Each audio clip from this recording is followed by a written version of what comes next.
Bonjour, bonsoir païens, païennes, sorciers et sorcières, j'espère que vous allez bien. Et les autres également, pour ceux qui ne sont pas de ces horizons-là et qui sont d'autres horizons et que cette vidéo peut toucher, vous êtes les bienvenus bien évidemment. Aujourd'hui nous sommes au mois de novembre, donc cette vidéo, je pense, tombe à pic. Parce que dans la culture païenne, le mois de novembre est le mois qui est favorable pour chasser les énergies négatives et mettre en place des pentacles et des protections en fait pour notre demeure. Pour ceux qui connaissent déjà mes vidéos, il y a une précédente vidéo, c'est lors des YouTube Pagan Challenge, je sais plus trop lequel mais je le mettrai en info. Durant l'une de celles-ci, j'avais parlé une de mes plus grosses expériences assez flippantes en fait avec les entités négatives. Donc voilà, avec des entités un peu trop intrusives et qui à ce moment-là s'est même révélé un peu trop physique. Donc comme il avait fallu que je fasse quelque chose, j'ai fait intervenir certaines personnes qui m'ont dit etc. J'ai pas mal bûché depuis le temps, trouvé des techniques et les mettre en place qui ont plutôt bien fonctionné pour moi. Et du coup cette vidéo est l'idéal pour la partager avec vous. Alors ceci dit, je tiens à faire une mise en garde par rapport un petit peu à la... C'est une forme de paranoïa, hein. Je ne parle pas ici de pathologie, mais d'une paranoïa qui peut toucher tout le monde. C'est-à-dire que les peurs amplifient toujours les problèmes. C'est sûr que si on commence à s'attacher à des petites choses, elles vont prendre une proportion invraisemblable, parce que voilà, notre cerveau a une capacité toujours à amplifier les choses, mais on va essayer de modifier ça pour que ça aille dans le bon sens et pas dans le mauvais, à se dire oh mon dieu, ma maison est hantée, je suis complètement harcelée, je ne peux plus vivre dans cette maison. Enfin non, il faut essayer de se raisonner à minima. Bien sûr, je ne parle pas des agressions clairement physiques, mais au moins d'une ambiance, d'un ressenti et de vue, de son qu'on entend, etc. On va essayer de se rassurer et d'être un peu plus rationnel dans les faits. Et voilà, ne pas laisser un peu la psychologie jouer sur notre tolérance aux choses et mieux vivre ces instants qui peuvent être vraiment flippants pour certaines personnes. Alors attention, je ne vous accuse pas d'être complètement hystérique par rapport à des phénomènes parce qu'il y en a vraiment qui sont très agressifs et violents. Lorsque je parle d'entités négatives, faites bien attention surtout à une chose, c'est que je ne parle pas donc des esprits, je parle des entités négatives. Les esprits, eux, voilà, ça peut être nos proches, ça peut être voilà, quelqu'un, une personne lambda. Un petit test d'ailleurs qui est sympa à faire si vous avez un chat, il arrive que le chat parle ou joue un petit peu avec on va dire une personne imaginaire, en tout cas une personne que tout le monde n'est pas apte à voir. Et là c'est drôle parce que j'ai mon conjoint qui vivait énormément par rapport à ça, mais voilà, je veux dire, le chat tant qu'il est là, il n'y a aucun problème. Voilà, donc voilà pour les esprits. Par contre, concernant vraiment les mauvaises entités, le témoignage dont j'ai fait part dans le YouTube Pagan Challenge pour la mauvaise entité, en tout cas dans ce cas-là, j'avais un chat qui lui se planquait carrément sous les meubles. Je veux dire, il était tétanisé, c'est pas possible. Donc voilà. Faites bien la différence entre ces choses-là, ne soyez pas trop opposés non plus à ces rencontres, et si ça vous gêne, bah écoutez, ignorez-les hein, tout simplement. Mais voilà, si c'est une entité négative par contre, quand il arrive un moment où on ne peut plus les ignorer parce que voilà, ils sont là, essayez de vous raisonner quand même. Et là donc maintenant on va voir quelques méthodes pour nettoyer sa maison, son foyer, pour le rendre un peu plus agréable premièrement, et aussi surtout pour chasser tout ce qui est énergie négative de la maison. Et donc ces rituels et charmes que je vais aborder avec vous, voilà, vous n'hésitez pas à les reproduire. Par contre, s'il arrive un moment où c'est physiquement dangereux, n'hésitez pas à faire vraiment appel à quelqu'un dont c'est un peu la profession. Je ne parle pas d'un marabout ou quoi que ce soit, mais voilà, il existe quelques personnes qui se mettent un peu dans la catégorie des chasseurs du paranormal, qui sont à même vraiment de pallier à ce problème, parce que voilà, on va pas cracher sur Amityville, sur les dossiers Warren, etc. Ça existe, ça peut venir vraiment très dangereux, et dans ce cas-là, voilà, il existe des professionnels, des sérieux professionnels qui vont pas demander 1500 €, enfin faut pas déconner les gars. Alors ce qui va de pair bien sûr avec le nettoyage de la maison, les charmes rituels, tout ça qu'on va voir dans quelques instants. Ce qui est très important, c'est également de protéger sa maison. Donc là dans cette vidéo, je ne vais pas en aborder, sinon elle va être vraiment beaucoup trop longue. Mais si vous voulez ce genre de charme, de sortilège, de rituel de protection, dites-le moi, enfin faites-le moi savoir par les petits pouces vers le haut et je ferai une vidéo dans ce sens prochainement. Voilà, quand on nettoie une maison, on appose également des protections pour se protéger tout simplement. Il ne suffit pas de nettoyer, de à peine rouvrir la porte derrière et hop, ça revient de suite. Ce n'est pas le but. Ceci dit, comme il existe vraiment beaucoup de protections possibles, comme pour cette vidéo de nettoyage, il existe aussi beaucoup de méthodes. Si vous voulez cette vidéo de protection, elle sera comme celle-ci, c'est-à-dire que ça va être une sélection exhaustive de charmes, de rituels qui en tout cas ont fonctionné chez moi et que je partagerai volontiers avec vous. Et pour cette sélection exhaustive, j'essaierai donc d'utiliser différentes méthodes pour que voilà, chacun puisse faire en fonction des moyens du bord qu'il a, du matériel qu'il a. Mais enregistre bien cela en tout cas, c'est que voilà, il n'y a pas de nettoyage sans protection derrière, bien évidemment, cela va de pair. Lorsqu'on pratique un charme, un rituel, etc., la chose la plus importante est la visualisation et l'intention. C'est-à-dire qu'on va se concentrer pendant tout le temps du charme à la chose sur laquelle on est en train de travailler. Alors on va pas penser à nos courses, on va pas penser au repas de ce soir, on va pas penser à tout ça. On va se concentrer vraiment pleinement sur ce que l'on fait et visualiser ce qu'on va faire. Et donc pour ce système en tout cas de visualisation, vous aurez compris l'intention et la visualisation, je vous expliquerai un peu plus ça en détail, notamment avec ce premier rituel qui est, enfin j'appelle ça un rituel parce qu'on peut le faire vraiment très régulièrement. Et celui-ci est le stick de sauge. Donc j'avais fait une vidéo pour faire nous-mêmes ce stick de sauge. Donc vous pourrez retrouver cette vidéo sur la droite de l'écran. Sinon il y a également des sticks tout près dans le commerce, dans les librairies ésotériques, etc. Donc n'hésitez pas à voir, mais voilà, essayez de trouver ça à un prix raisonnable parce que parfois ça peut être assez aberrant. Alors pour ce stick de sauge, on va l'allumer. Et on va attendre qu'elle produise de la fumée, donc on va pas laisser aller la flamme. S'il y a une flamme, vous l'éteignez et vous soufflez jusqu'à ce qu'il y ait une fumée assez dense et régulière qui sort de ce stick de sauge.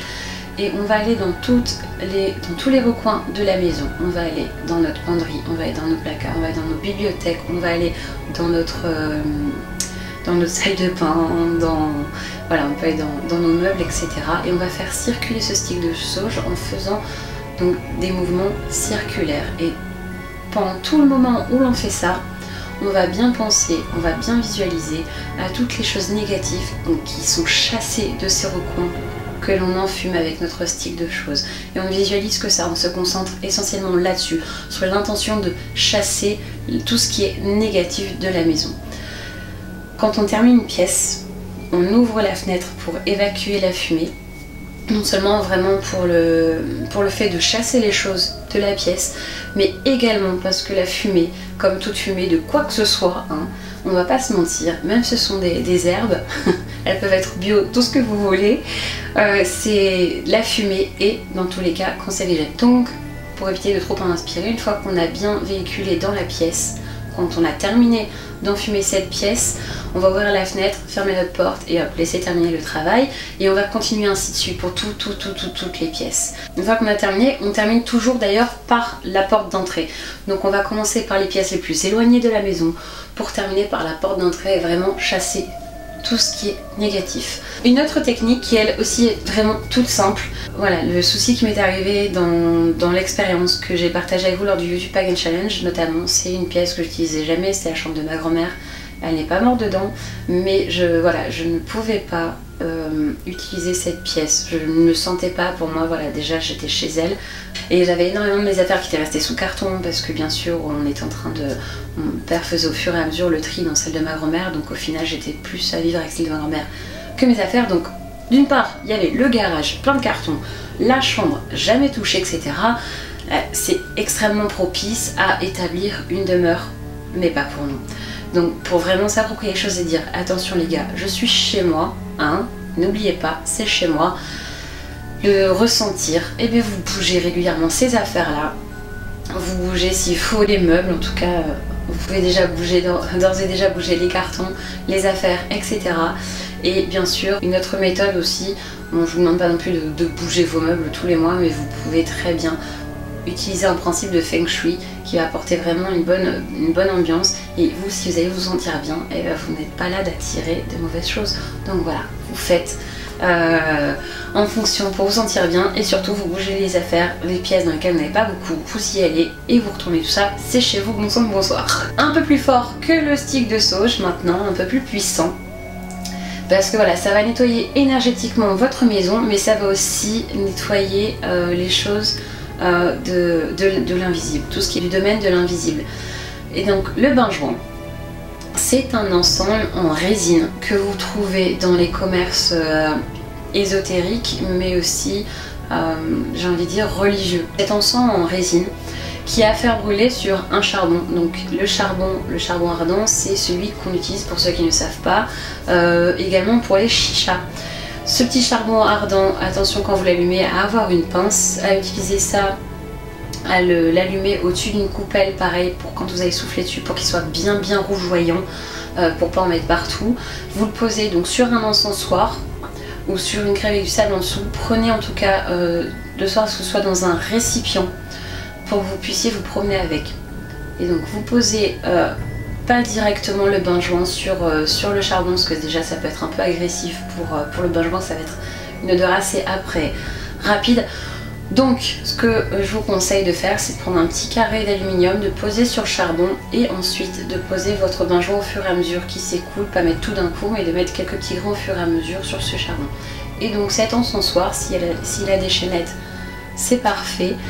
Sinon vous allez voir, enfin moi j'utilise un vieux pot en terre cuite que j'avais fait avec du sable et un petit encensoir dedans qui est en laiton mais qui brûle énormément, qu'on ne peut pas toucher. Donc voilà, je le mets dans le sable, je mets un petit charbon, mon petit alu, mon petit bain-joint, c'est parti. Et là je vais faire comme pour le stick de sauge, je vais me promener dans tous les recoins de la maison, et là au lieu de bouger mon encensoir dans tous les sens parce que ça peut être dangereux, hein, on ne fait pas ça. Je vais mettre donc ma main dans la fumée. Et pareil, je vais faire des mouvements circulaires qui vont aller de moi vers l'extérieur. Et pareil, on va visualiser à fond tout ce qui est négatif, tout ce qui est mauvais, même les entités, si les entités négatives, quitter cette maison, on est chez nous. Et voilà, c'est un peu plus fort que la sauge, donc à utiliser vraiment quand c'est nécessaire. Je sais qu'il y a des personnes qui travaillent donc en lithothérapie ou en soins énergétiques, etc., qui utilisent énormément le bain-joint aussi pour nettoyer énergétiquement la pièce. Mais comme pour la sauge, quand vous avez terminé, vous ouvrez toutes les portes et fenêtres, voilà, pour chasser tout ce qui est négatif, aussi bien les énergies de l'invisible, de ce qui est invisible, et vous terminez par la porte d'entrée. Une troisième technique, donc là je ne parle pas de, je dis bien troisième parce que le principe de bouger ses cartons, de bouger les affaires, etc., ce n'est pas une technique, c'est plutôt une habitude à avoir. Là, c'est une méthode qui a fait ses preuves lorsque j'étais dans cette maison assez particulière, où j'avais essayé le bain-joint qui n'avait pas eu vraiment grand effet. Et donc, j'avais procédé à un exorcisme, en fin de compte, par l'extérieur et par l'intérieur de la maison. Donc déjà, à l'extérieur, disposer du gros sel à répandre tout autour de la maison, tout en récitant une incantation. On peut la psalmodier en rythme, hein, pour ceux qui ont le talent de cantateur, allez-y. Et donc cette incantation qu'on va psalmodier tout le long de la disposition du gros sel autour de la maison, on va visualiser, dont on va s'imprégner tout en disant les mots sont par le sel que je répands. J'ordonne aux esprits malins de passer leur chemin, qu'il en soit ainsi. Et voilà, je le fais tout en visualisant la chose se produire. On libère la maison, voilà. Passez votre chemin, vous n'êtes pas les bienvenus ici. Mais avant de faire l'extérieur, on va faire l'intérieur. Alors cette dernière technique est vraiment un rituel au sens propre qui s'adresse aux initiés, aux pratiquants de l'art.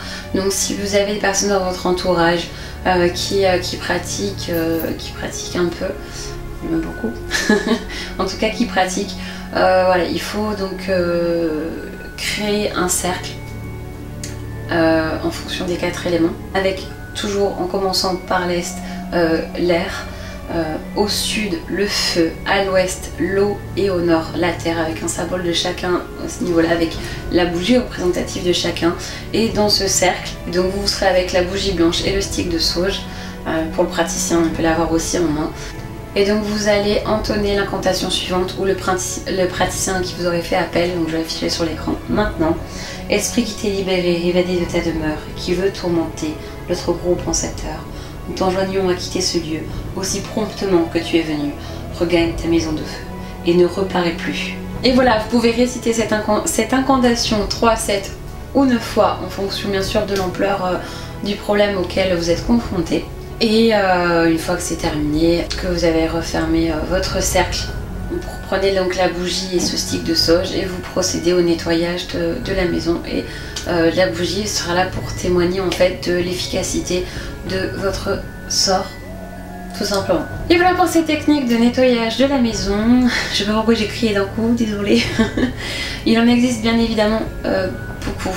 Là j'en ai fait vraiment une liste exhaustive de certaines que j'ai déjà appliquées, qui ont fait leur effet. Et durant toutes ces techniques, en tout cas vous avez vu une chose qui ne fait pas défaut, c'est la concentration, la visualisation, ne pas quitter son but. N'oubliez pas surtout de mettre en place des protections une fois que cela est fait. Toutes celles-ci se font bien évidemment en lune décroissante car on chasse les mauvaises choses. Le principe de la lune qui décroît, c'est que on rejette donc tout ce qui est négatif. N'hésitez pas toujours, et je vous enjoins à le faire, à lire, à vous documenter, à vous renseigner, à rester instruit, à ne pas vous reposer sur les paroles d'une seule personne. Ne vous reposez surtout pas sur moi, je ne tiens pas une seule vérité. Ne laissez personne vous dicter votre conduite, une manière de faire. Soyez vous-même. Documentez-vous. Alors faites bien attention parce qu'il y a toujours des choses qui sont erronées. Mais voilà, ne vous cantonnez pas à un support de savoir. Allez un peu partout. Faites-vous votre propre opinion. Soyez libre de vous faire vos propres opinions, votre propre parcours. En tout cas, j'espère que cette vidéo vous a plu. N'hésitez pas à mettre un petit pouce vers le haut. Mais sur ce, je vous dis à très bientôt.